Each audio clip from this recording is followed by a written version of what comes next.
प्रियजनों, सबसे पहले प्रेम से जय माँ कामाख्या देवी, जय हो परमपिता परमेश्वर, जय हो भोले बाबा। आज हम जो वीडियो बना रहा हूँ वो सत्य 110% सत्य जो हमें अपने जीवन में अनुभव मिला, वो अनुभव आप सभी लोगों को बताने जा रहा हूँ। उसको ध्यान से सुने।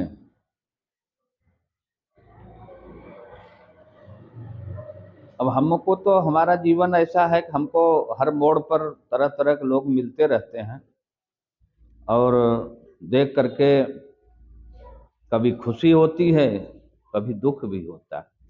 खुशी तब होती है जब एक सच्चा साधक, एक सच्चा तपस्वी, एक सच्चा संत मिलता है तो अपार खुशी होती है। और जो बहुरूपिया लोग मिलते हैं तो उनको देख करके बड़ा दुख होता है। और दुख इसलिए होता है कि ये लोग धर्म कर्म से कोई मतलब नहीं, केवल अपना मतलब कैसे सिद्ध हो। तो उनको भगवान ने कौन सी सिद्धि दिया है, हम क्या कहें अपने मुख से। लेकिन हमने अपने जीवन में देखा है, जो सत्य देखा है वही अनुभव बता रहा हूं। पूजा पाठ करना शुरू किए, मेरे पास भी आते हैं लोग तरह तरह के, तो पूजा पाठ करना शुरू किए, थोड़ा सा साल 2 साल थोड़ा सा अपना कर्म कांड शुरू किए। कुछ लोग तो भगवान सत्यनारायण की कथा करते करते करते साल भर के अंदर उनका प्रमोशन हो गया, आचार्य बन गए। फिर साल भर के बाद उन तंत्राचार्य बन गए। तो हमने कहा भैया ये क्षेत्र में तो ऐसा भी प्रमोशन होता है। सरकारी नौकरी वाले फेल हैं, प्राइवेट नौकरी वाले फेल हैं, इस नौकरी में तो बहुत जल्दी प्रमोशन हो जाता है।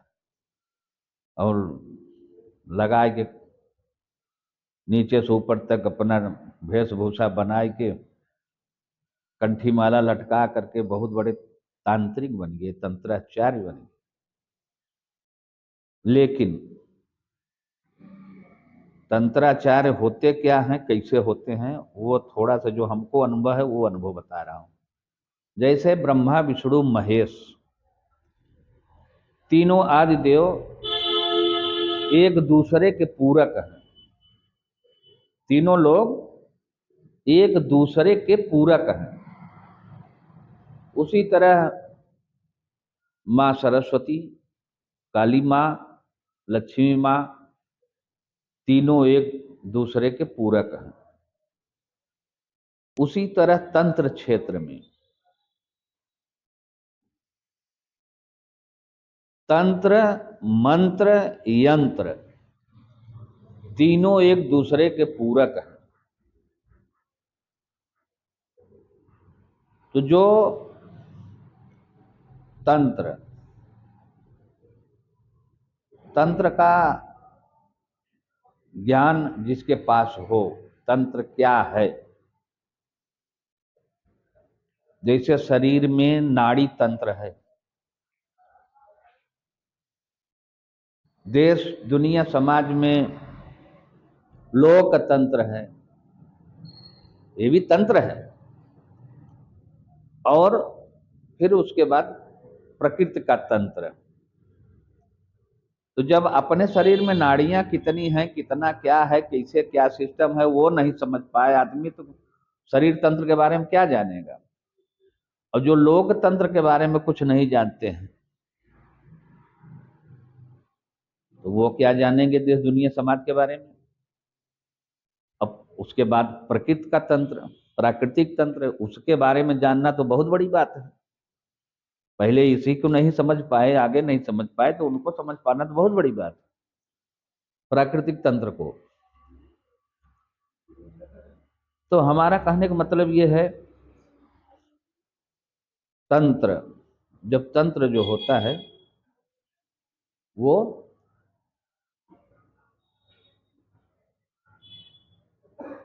यंत्र सिद्धि करिए या मंत्र सिद्धि करिए, उसमें तंत्र की जरूरत होती है। तंत्र में क्या क्या सामान लगेगा, कौन कौन सा सामान लगेगा, कैसे कैसे उनकी पूजा होगी, ये सब चीजें आती हैं तंत्र में। यंत्र जो होता है, जैसे मान लीजिए आपके पास एक घड़ी है। अब घड़ी अगर करोड़ों की हो, हीरा मोती जड़े हों,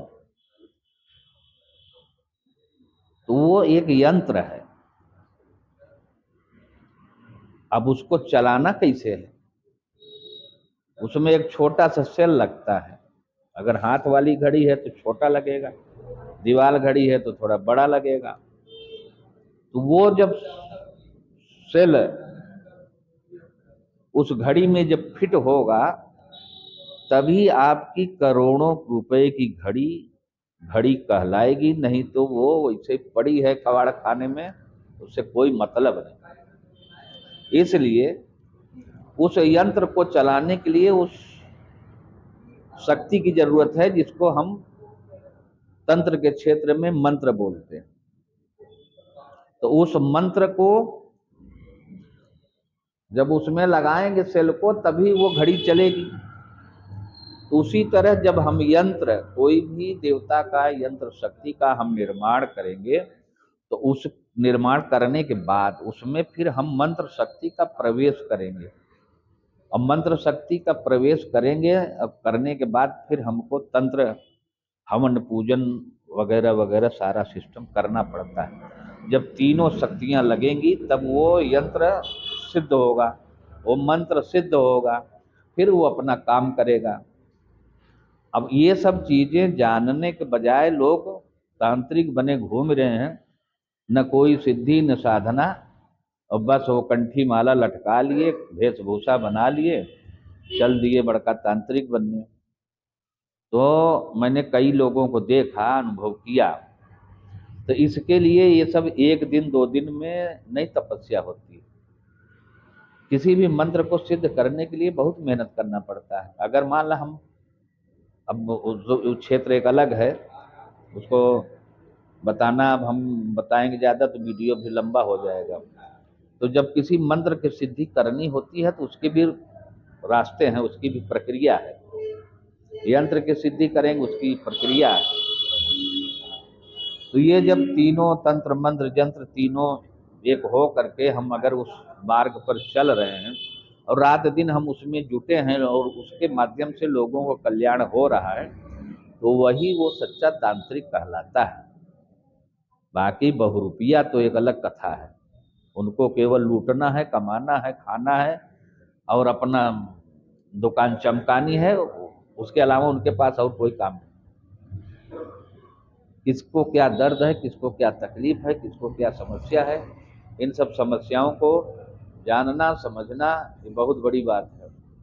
तो इसलिए फिर आगे की वीडियो में बताऊंगा, क्योंकि शाम सायंकाल है, आरती का भी टाइम हो रहा, और भक्त लोग खड़े हैं बेचारे कि महाराज जी फुर्सत मिले तो हम लोग आगे पूजन पाठन शुरू करें। तो इसलिए बहुरूपीय तांत्रिकों से होशियार रहिए।